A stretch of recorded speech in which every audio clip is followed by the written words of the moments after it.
नमस्कार दोस्तों, मैं राहुल स्वागत करता हूँ आपका दोबारा से हमारे छोटे से यूट्यूब चैनल पर। उम्मीद करता हूँ आप सब ठीक होंगे। दोस्तों, आज की हमारी कहानी हाईवे की होने वाली है। मुझे पता है हाईवे की कहानियाँ आप सभी को बहुत पसंद है, इसलिए मैं वापस आ गया हूँ दोबारा से हाईवे की एक दिल दहलाने वाली कहानी लेकर। यह कहानी सुभाष की है, तो आगे की कहानी हम उन्हीं के नज़रिए से देखेंगे। चलिए ज़्यादा समय न बर्बाद करते हुए कहानी को शुरू करते हैं। बात सन 2004 की होगी। उस समय मुझे ट्रक चलाते हुए लगभग 2 साल हो चुके थे। मैं और मेरा खलासी राघव, उसे खलासी कहना गलत होगा क्योंकि वह मेरे बहुत करीब था। सामान्यतः ड्राइवर अपने खलासी के ऊपर रोब जमाते हैं, लेकिन मैं ऐसा नहीं था। मेरी और राघव की काफ़ी अच्छी बनती थी। हम महीने के लगभग 30 दिनों में से 20 दिन एक साथ ही रहते थे और ऐसे ही रहते हुए उसे मेरे साथ 2 साल हो चुके थे। अक्टूबर का वह महीना होगा। मैं अपने ट्रक में माल लोड कर रहा था। थोड़ी देर बाद मैंने अपनी जेब से फ़ोन निकाला और राघव को मिलाया।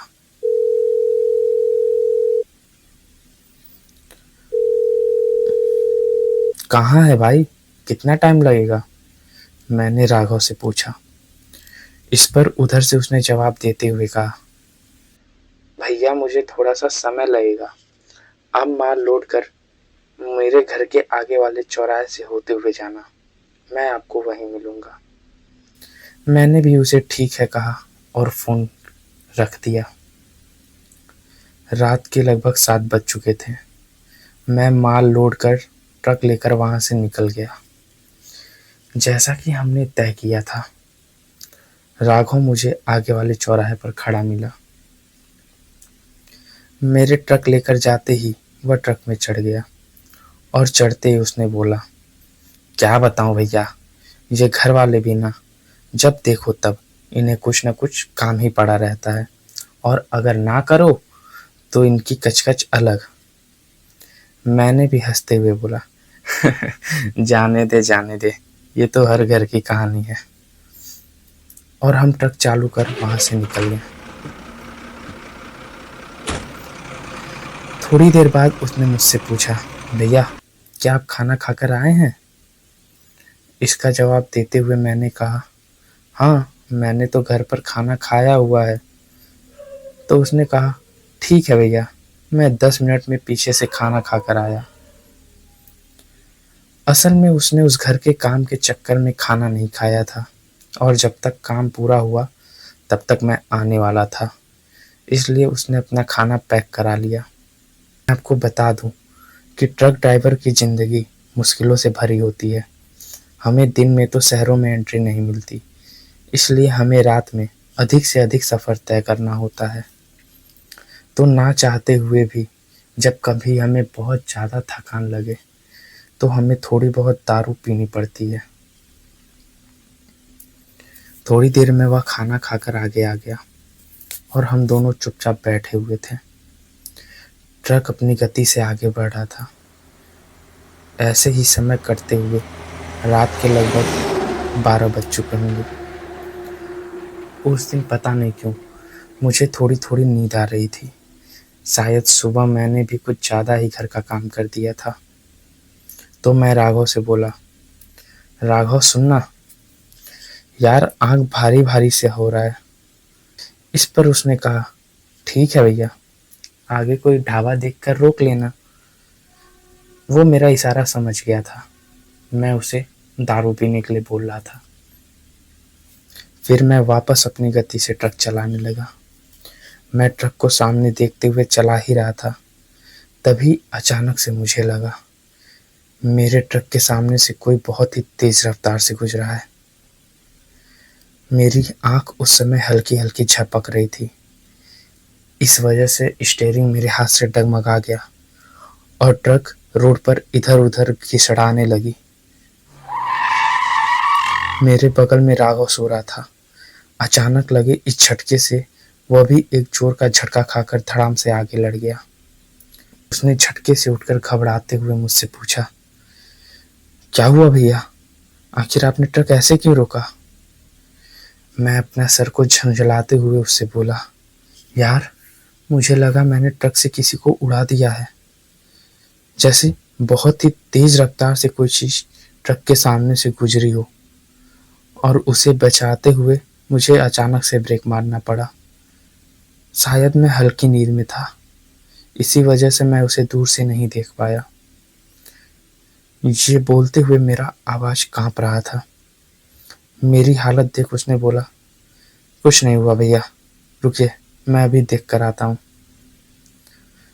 और यह बोलकर वह ट्रक से नीचे उतरा। ट्रक से नीचे उतरकर वह कुछ दूर पीछे पैदल गया और रोड पर चारों तरफ देख रहा था। उसे दूर दूर तक किसी चीज का कोई निशान नहीं मिला और वो रोड भी एकदम सुनसान थी। कुछ 10 मिनट बाद हमें इक्का दुक्का गाड़ियां दिख रही थी, वरना उस सुनसान वीरान रोड पर हम दोनों ही चल रहे थे। मैं ट्रक में बैठे बैठे अभी भी वह सारी चीजें समझने की कोशिश कर रहा था कि थोड़ी देर पहले मेरे साथ क्या हुआ है। इतने में वह ट्रक में वापस आया और वापस आकर उसने बोला, भैया पीछे तो दूर दूर तक कुछ भी नहीं है, लगता है आंख लगने की वजह से आपको कोई भ्रम हुआ होगा। उसकी बात सुनकर मैं भी ट्रक से नीचे उतरा और ट्रक के आगे के हिस्से की तरफ चला गया। आगे जाकर देखा तो ट्रक में किसी तरह का कोई तोड़फोड़ नहीं था और ना ही किसी तरह का कोई निशान। अगर कोई जानवर या कोई इंसान मेरे ट्रक से टकराया होता तो उसका कुछ निशान जरूर मेरे ट्रक के सामने होता। ये सब देखकर मुझे थोड़ा सुकून मिला। हम दोनों ट्रक में बैठकर वापस से ट्रक चलाने लगे, लेकिन इस घटना की वजह से अब न मुझे नींद आ रही थी और ना ही उसे, और दोबारा से नींद ना आए इस वजह से मैंने रेडियो में गाना चालू कर दिया। ट्रक चलाते हुए हम थोड़ी दूर निकले होंगे, तब मैंने ध्यान दिया कि हम किसी जंगल के बीच में थे। रोड के दोनों तरफ जंगल था और हमें पता नहीं चला था कि कब हम यहाँ पहुँच गए। राघव तो सो रहा था और मैं जागते हुए भी आधे नींद में था। हमारे लिए ये रोड नहीं थी, क्योंकि हम इससे पहले इस रूट पर कभी नहीं आए थे। मैंने राघव से पूछा, यार तुझे कोई अंदाजा है हम कहाँ हैं? उसने घड़ी में देखते हुए बोला, कुछ 200 किलोमीटर तो चल दिए होंगे। वह सफर लगभग 1200 किलोमीटर था। मैंने भी दूरी बताने वाले मीटर में देखा तो हम लगभग 230 किलोमीटर चल चुके थे, पर हमें इलाके का कोई अंदाजा नहीं था, हम किस इलाके में हैं और कहाँ हैं। थोड़ा और आगे जाकर हमें एक बूढ़ी औरत मिली जो रोड के किनारे खड़ी थी। वह हाथ वगैरह कुछ नहीं दे रही थी, वह सिर्फ चुपचाप रोड किनारे अपने डंडे के सहारे खड़ी थी। उसकी उम्र कुछ 65 साल होगी और उसके बगल में एक 6 या 7 साल का बच्चा खड़ा था। बूढ़ी औरत ने लाल कलर की साड़ी पहन रखी थी। उसका कमर हल्का सा झुका हुआ था, जिस वजह से उसे अपना शरीर उस डंडे के सहारे संभालना पड़ रहा था। उन दोनों को देखकर मुझे और राघव दोनों को थोड़ा अचंभा हुआ और हम एक दूसरे का मुंह देखने लगे। इतने में मैंने उससे पूछा, इतनी रात गए इस उम्र की औरत इतने छोटे से बच्चे के साथ अकेले क्या कर रही है? मैं अभी यह सोच ही रहा था कि ट्रक रोको या नहीं। इतने में ही उस बूढ़ी औरत ने अपने हाथ से पकड़ा हुआ डंडा थोड़ा सा ऊपर उठाते हुए हमें रुकने का इशारा किया, लेकिन तब तक मैं ट्रक को उस बूढ़ी औरत से थोड़ा आगे ले जा चुका था। ट्रक को एक किनारे लगाकर मैं ट्रक को धीरे धीरे पीछे करने लगा और ट्रक बूढ़ी औरत के पास लाकर रोक दिया। असल में हमारा आज से पहले किसी पारलौकिक शक्ति से सामना नहीं हुआ था, इसलिए हमें कोई अंदाजा नहीं था कि वो कैसे होते हैं या उनसे सामना होने पर क्या महसूस होता है। राघव ने खिड़की से सर निकालते हुए पूछा, क्या हुआ दादी माँ, इतनी रात को कहाँ घूम रही हो? उसने हल्का सा अपना सिर उठाकर राघव की तरफ देखा और अपने डंडे से आगे की तरफ इशारा किया। इस पर राघव ने उसे फिर से सुनिश्चित करते हुए पूछा, आगे जाना चाहती हो? उसने सर हाँ में हिलाया। राघव ने मेरी तरफ देखते हुए पूछा, भैया क्या करना है, इन्हें आगे ले चलें? मुझे भी उस बूढ़ी औरत को देखकर थोड़ी दया आ गई थी। मैंने सोचा, बूढ़ी औरत है, कहीं किसी दिक्कत में फंसकर यहाँ आ गई होगी, मदद कर देता हूँ। तो मैं राघव को सर ऊपर हिलाकर हाँ में इशारा किया और वह दरवाजा खोलकर नीचे उतर गया। उसने बूढ़ी औरत और छोटे लड़के को एक एक कर सहारा देकर ऊपर चढ़ा दिया और खुद भी ऊपर चढ़कर बैठ गया। सबके बैठने के बाद मैंने ट्रक चालू किया और आगे बढ़ने लगा। मेरे ट्रक के ऑडियो प्लेयर में कई तरह के गाने थे, कुछ फिल्मी, कुछ शायरी वाले, तो कुछ भक्ति। गाना बजते बजते अचानक से एक भक्ति गाना आ गया। जैसे ही उसका धुन खत्म हुआ और भगवान का नाम आया, वह बूढ़ी औरत थोड़ा थोड़ा गुर्राने लगी और थोड़ी देर बाद उसने प्लेयर को झटके से बंद कर दिया। वह देख मुझे थोड़ा अजीब लगा, तो राघव ने उससे पूछा, क्या हुआ दादी, गाना क्यों बंद किया? इस पर उसने कोई जवाब नहीं दिया और बस राघव को घूर कर रह गई। हमें लगा शायद गाना काफ़ी तेज आवाज़ के चलने की वजह से उसे कोई दिक्कत हो रही होगी। क्योंकि रोड सुनसान होने की वजह से हम गाना को काफ़ी तेज आवाज़ में बजा रहे थे ताकि हमें नींद भी ना आए। इसलिए हमने उस बात पर ज़्यादा ध्यान नहीं दिया कि उस समय प्लेयर में भक्ति गाना चल रहा था। वह छोटा लड़का शायद उसका नाती था और सबसे अजीब बात उस छोटे लड़के के ही बारे में थी। मुझे ट्रक चलाते हुए लगभग आधा घंटा बीत चुका था और जब से वो दोनों ट्रक में बैठे थे, उन दोनों में से किसी ने भी अपने मुंह से एक शब्द नहीं बोला था। छोटा लड़का तो बस मुझे अजीब तरीके से घूरे जा रहा था और मेरी जब उससे नज़र मिलती, पता नहीं क्यों मेरे पूरे शरीर में एक अजीब सी सिहरन उड़ जाती। भूरी आंखें, हाफ पैंट और टी शर्ट, सर पर साड़ी की पल्लू से पट्टी जैसा बंधा था। ऐसा लग रहा था मानो चोट लगने के बाद खून रोकने के लिए उसके सर पर बांधा गया हो। लगभग 2 बज चुके थे और हमें थोड़ी ही दूर आगे जाकर एक ढाबा मिला। उस ढाबे को देखकर मैंने राघव से बोला, चलें दवा लेने, क्योंकि मुझे बहुत घबराहट हो रही थी। तो अब तो मुझे उसकी ज़रूरत और पड़ गई थी, तो हमें दारू पीने के लिए वहाँ रुकना पड़ा। उसने भी कहा, हाँ भैया चलते हैं, पता नहीं साला आज का दिन भी नहीं सही है और मन भी भारी भारी सा हो रहा है। फिर मैंने ट्रक को उस ढाबे के किनारे लगा दिया और अपनी सीट के नीचे से दारू की शीशी निकालकर ट्रक से उतरने ही वाला था। जाते जाते मैं उस बूढ़ी औरत से बोला, दादी अम्मा, हम बस थोड़े ही देर में यहाँ इंतज़ार करो और हम तुरंत अंदर गए और तुरंत आए। उसने बस थोड़ी गुस्से भरी नज़रों से हमारी तरफ देखा। उसे देख ऐसा महसूस हुआ जैसे उसके किसी काम में हमने अड़चन डाल दी हो। और मैं वहाँ से जैसे उतरने वाला था, ऐसा लगा उस छोटे बच्चे की आंखें चमकी हों। मैंने फिर आंख बंद करके अपना सर झुंझलाया और दोबारा से अपनी आंखें खोलकर देखा तो सब कुछ सामान्य था। मुझे लगा कि मेरा नींद मेरे ऊपर भारी पड़ रहा है और मुझे अब इस शीशी की सख्त ज़रूरत है। हम दोनों नीचे उतरकर ढाबे की तरफ चल दिए। वहाँ बैठकर हमने 1 प्लेट चिकन और कुछ रोटी का ऑर्डर दिया और ग्लास में अपना पैग बनाने लगे। पैग बनाते हुए मैंने राघव से बोला, यार अजीब औरत है, बताती भी नहीं कहाँ जाना है, कुछ पूछने पर जवाब भी नहीं देती और अचानक से गाना भी बंद कर दिया, जैसे इसके बाप का ट्रक हो। इस पर राघव ने जवाब देते हुए बोला, शायद परेशान होगी, क्योंकि उस छोटे बच्चे के सर से खून बह रहा था और उसने कपड़े से उसे पट्टी बांधी हुई थी।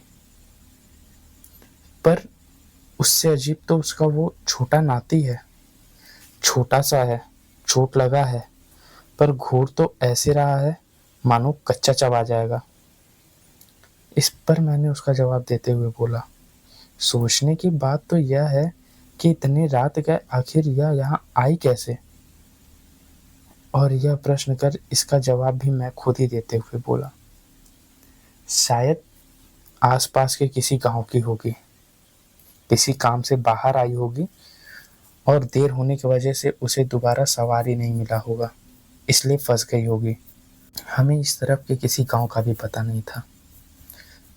इतने देर में ढाबे वाला भी हमारा खाना लेकर आ गया, तो हमने उसी से पूछ लिया, भैया क्या आगे यहाँ कहीं गांव है? उसने हंसते हुए बोला, गांव? आगे 20-30 किलोमीटर तक आपको एक घर नहीं मिलेगा और आप गांव की बात कर रहे हैं? क्या हुआ, किसी चीज की कोई जरूरत थी क्या? हमने बोला, नहीं किसी चीज की कोई जरूरत तो नहीं थी, बस हम आ रहे थे तो जंगल में हमें एक बूढ़ी औरत मिली। हमें लगा यहीं आसपास के किसी गांव की होगी और आगे जाने के लिए हमसे मदद मांग रही थी। पर हमने जब उससे पूछा कहाँ जाना है, तो उसने बस आगे जाने का इशारा किया। हमारी इतनी ही बात सुनकर उस ढाबे वाले के चेहरे का रंग ही उड़ गया। उसने थोड़ी हिचकिचाते हुए आवाज में पूछा, क्या उसने लाल कलर की साड़ी पहनी हुई थी? राघव ने उसका जवाब देते हुए बोला, हाँ। वह फिर उसी हिचकिचाते हुए आवाज में बोला, अभी वो कहाँ है? तो मैंने ट्रक की तरफ इशारा करते हुए बोला, उन्हें तो हमने ट्रक में ही बैठा रखा है। इतना सुन वह ट्रक की तरफ देखने लगा और देखते देखते पता नहीं कहाँ खो गया। हमने फिर उसे झटके से बोला, भैया क्या हुआ? इतना सुन उसके सर से पसीने की धार बहने लगी। वह जल्दी जल्दी अपने गले पर टंगे गमछे से अपने पसीने को साफ करने लगा। उसकी यह हालत देख हमने उससे पूछा, क्या हुआ भैया, सब ठीक तो है ना? इस पर वह वहां से जल्दी जल्दी जाते हुए बोला, हाँ हाँ हाँ, सब सब सब बिल्कुल ठीक है। क्या आप लोगों को कुछ और भी चाहिए? हमने बोला, नहीं। वह कितना भी कोशिश कर रहा था, लेकिन उसका डर उसके चेहरे पर साफ साफ झलक रहा था। हमने उससे ज़्यादा सवाल नहीं किया, या ये कहें कि हमारे सवाल करने से पहले ही वह वहाँ से चला गया।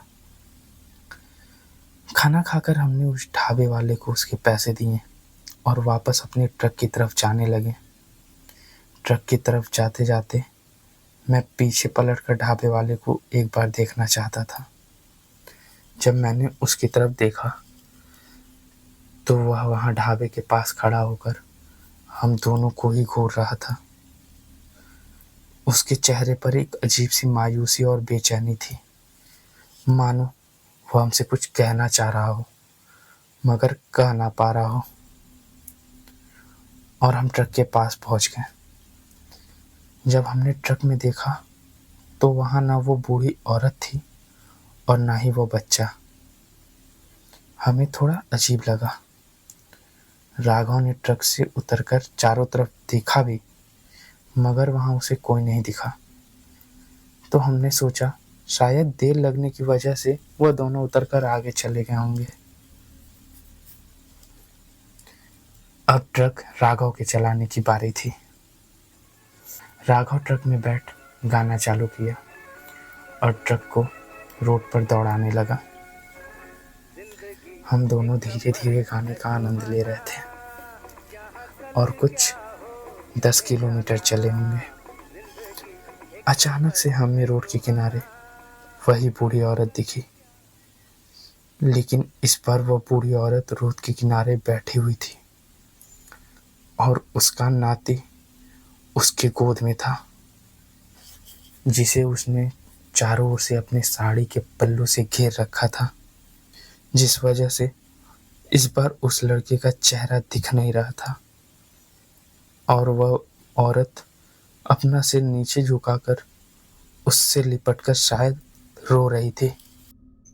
हमारा ट्रक उससे काफी दूर था, इसलिए वह हमें अभी साफ दिखाई नहीं दे रहे थे, लेकिन उस लाल साड़ी से और छोटे बच्चे के दिखते हुए शरीर से हमें कुछ कुछ अंदाजा लग रहा था कि ये शायद वही दोनों हैं।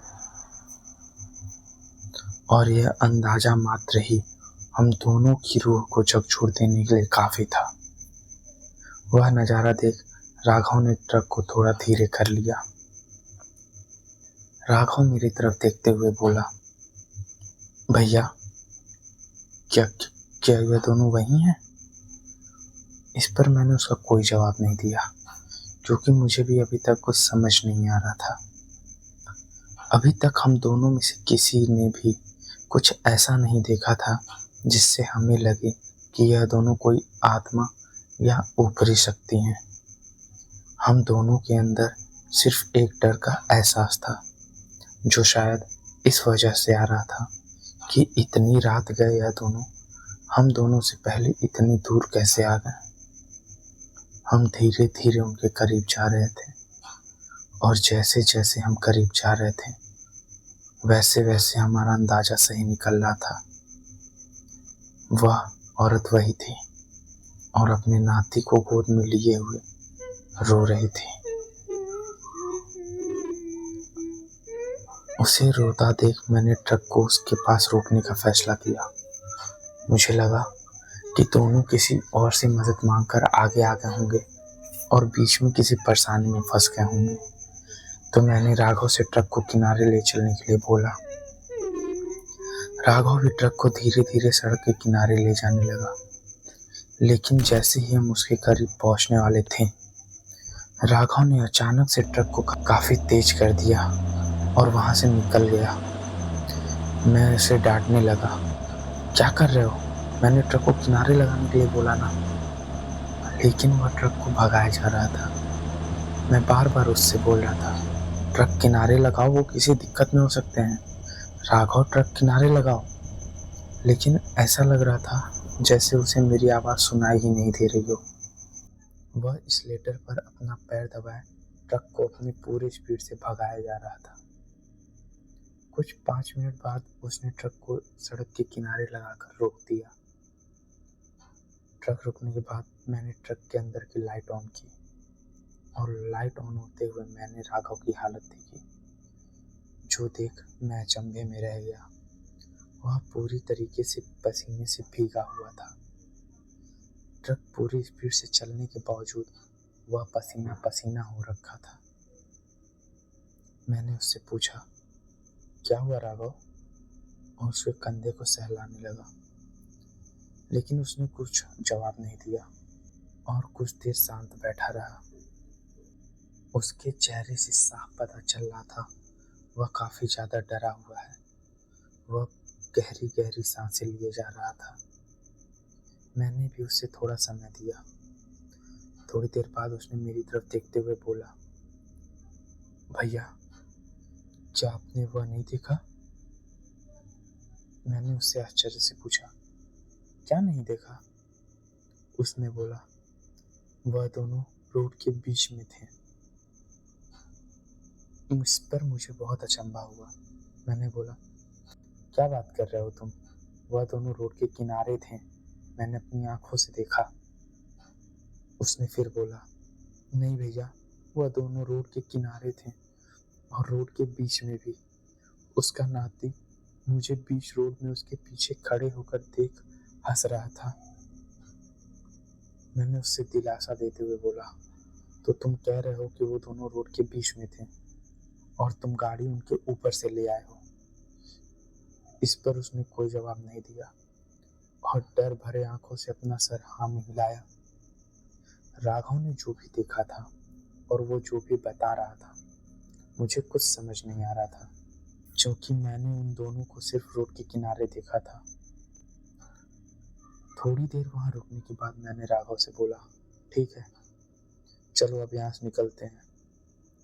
उसने ट्रक स्टार्ट की और हम वहां से आगे बढ़ने लगे। मुझे लग रहा था जो भी था अब खत्म हो गया, लेकिन मैं बहुत गलत था। यह खेल तो अभी शुरू हुआ था और पूरी रात बाकी थी। ट्रक अपनी गति से आगे बढ़ रहा था और तभी अंधेरे को चीरते हुए ट्रक की लाइट जब थोड़ी ही आगे रोड पर पड़ी, तो इस बार हम दोनों ने देखा, वह दोनों इस बार सड़क के बीचों बीच में थे। इस पल तक हम दोनों समझ चुके थे कि हमारा सामना बहुत बुरी चीज से हुआ है और अब हम इसमें पूरा फंसने वाले हैं।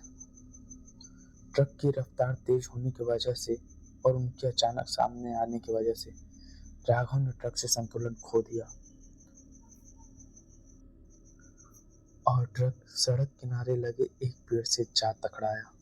धड़ाम! आखिरी बात मुझे बस इतना याद है कि मेरा सर जोर से आगे के डैशबोर्ड से टकराया। उसके बाद मैं बेहोश हो गया था। कुछ अंदाजा नहीं, लेकिन थोड़ी देर बाद मेरी आंख ट्रक के लगातार बजते हॉर्न से खुली। मैंने उठ के देखा तो ट्रक के स्टीयरिंग पर खून लगा हुआ था और राघव का सर स्टीयरिंग से जा टकराया था, जिसकी वजह से वो भी बेहोश हो गया था और उसका काफी खून बह चुका था। और सर स्टीयरिंग पर लगे रहने के कारण हमारे ट्रक का हॉर्न लगातार बजे जा रहा था। मैंने उसे सीधा किया, देखा तो ज्यादा गहरी चोट नहीं थी। मैंने बगल से बोतल उठाकर जल्दी जल्दी उसके मुंह पर पानी मारना शुरू किया। राघव, राघव उठो, राघव क्या हुआ, राघव, राघव आंखें खोलो। थोड़ी देर बाद मेरी मेहनत रंग गई। राघव थोड़ी थोड़ी प्रतिक्रिया करने लगा। मैंने जल्दी से फर्स्ट एड बॉक्स उठाया और उसके सर की पट्टी की। थोड़ी देर बाद राघव होश में आया। फोन उठाकर देखा तो फोन में नेटवर्क नहीं आ रहा था और रात के तकरीबन 3 बज चुके थे। हमें कुछ नहीं पता था हम कहाँ हैं, कैसे हैं, हमारे साथ क्या हुआ और वो बूढ़ी औरत और वो बच्चा कौन है। राघव थोड़ा होश में आने बाद मुझसे सवाल पे सवाल किए जा रहा था। वो क्या चीज थी भैया, वो क्या है, वो क्यों हमारा पीछा कर रहा है। मैंने उसे दिलासा देते हुए बोला, देख राघव, मुझे भी नहीं पता, लेकिन जो भी है हम उससे साथ में निपटेंगे। लेकिन यहाँ ट्रक में बैठे बैठे कुछ नहीं होने वाला, हमें किसी की मदद लेनी पड़ेगी। और फिर हम दोनों ने नीचे उतरने का फैसला किया। हम दोनों अपना टॉर्च लेकर ट्रक से नीचे उतरे। देखा तो चारों तरफ सिर्फ और सिर्फ अंधेरा था। छोटे बड़े पेड़ हाईवे के दोनों तरफ लगे हुए थे। दूर कहीं से झिंगुरों की आवाज आ रही थी और हमें पता भी नहीं कि आखिरी बार हमारे बगल से कोई गाड़ी कब गई थी। टॉर्च से इधर उधर जब देखे तो पता चला कि वहीं सड़क के किनारे से एक पतला रास्ता गया हुआ है। उधर जब हमने आगे देखा तो कुछ 100 मीटर दूर एक घर था। वह देख हमारे जान में थोड़ी सी जान आई, पर हमें साफ पता नहीं चल रहा था उस घर में कोई रहता है या नहीं रहता है, क्योंकि दूर से तो वहां पर सब कुछ अंधेरा ही दिखाई दे रहा था। फिर मैंने राघव से बोला, राघव तू यहाँ सड़क के किनारे खड़ा रहे और मैं उस घर में देख कर आता हूँ, शायद कोई मदद मिल जाए। राघव अकेला नहीं रुकना चाहता था, लेकिन हम दोनों को ये करना था, क्योंकि हमने सोचा कि अगर रोड से कोई गाड़ी जाएगी और राघव के सर की पट्टी और गाड़ी को देख हो सकता है वो रोक दे और हमारी कुछ मदद हो जाए। राघव को वहीं एक पत्थर के पास बैठाकर मैं उस कच्चे पतले रास्ते पर आगे बढ़ने लगा। जैसे जैसे मैं उस घर के करीब बढ़ रहा था, मुझे पता चल चुका था कि वो एक घर नहीं, पुराना खंडहर है। लेकिन मैं किसी तरह का कोई रिस्क नहीं लेना चाहता था और मुझे मदद की सख्त ज़रूरत थी। तो मैंने फैसला किया मैं उसके करीब तक जाकर देखूंगा और मैं टार्च को उसी रास्ते पर आगे मारते हुए घर को चारों तरफ से देख रहा था। मैं जैसे ही घर के और करीब पहुंचा, अचानक घर के अंदर कुछ हड़बड़ाहट हुई। मैं टॉर्च लेकर अंदर गया। मैंने जैसे ही उस घर का दरवाज़ा खोलकर टॉर्च को घर के अंदर मारा, मैंने देखा अंदर वही बूढ़ी औरत बैठी थी। उसके उसके हाथ में राघव का सर था। वो उस सर में अपना मुंह डालकर अजीब तरह से खाए जा रही थी। मेरे टॉर्च मारते ही उसने मेरी तरफ देखा और एक मुस्कुराहट दी। वह देख मैं धड़ाम से पीछे गिर गया। वो राघव का सर खा रही थी, लेकिन मैं तो राघव को पीछे पत्थर पर बैठा के आया था। वो नजारा देख मैं पूरी तरह से डर चुका था। उसके हाथ में राघव का सर था जिसे वो पूरी तरह से नोच नोच कर खा जा रही थी। राघव की खुली आंखें मुझे देख रही थी। मैं वहां से तुरंत उठा और भागते हुए रोड की तरफ जाने लगा। राघव, राघव, राघव कहाँ है तू? मुझे कुछ समझ नहीं आ रहा था कि अभी 5 से 7 मिनट पहले तो मैं राघव को वहां बैठा कर यहाँ आया, तो इससे पहले ये बूढ़ी औरत यहाँ कैसे आ गई? और सबसे बड़ी बात, उसके हाथ में राघव का सर क्या कर रहा था?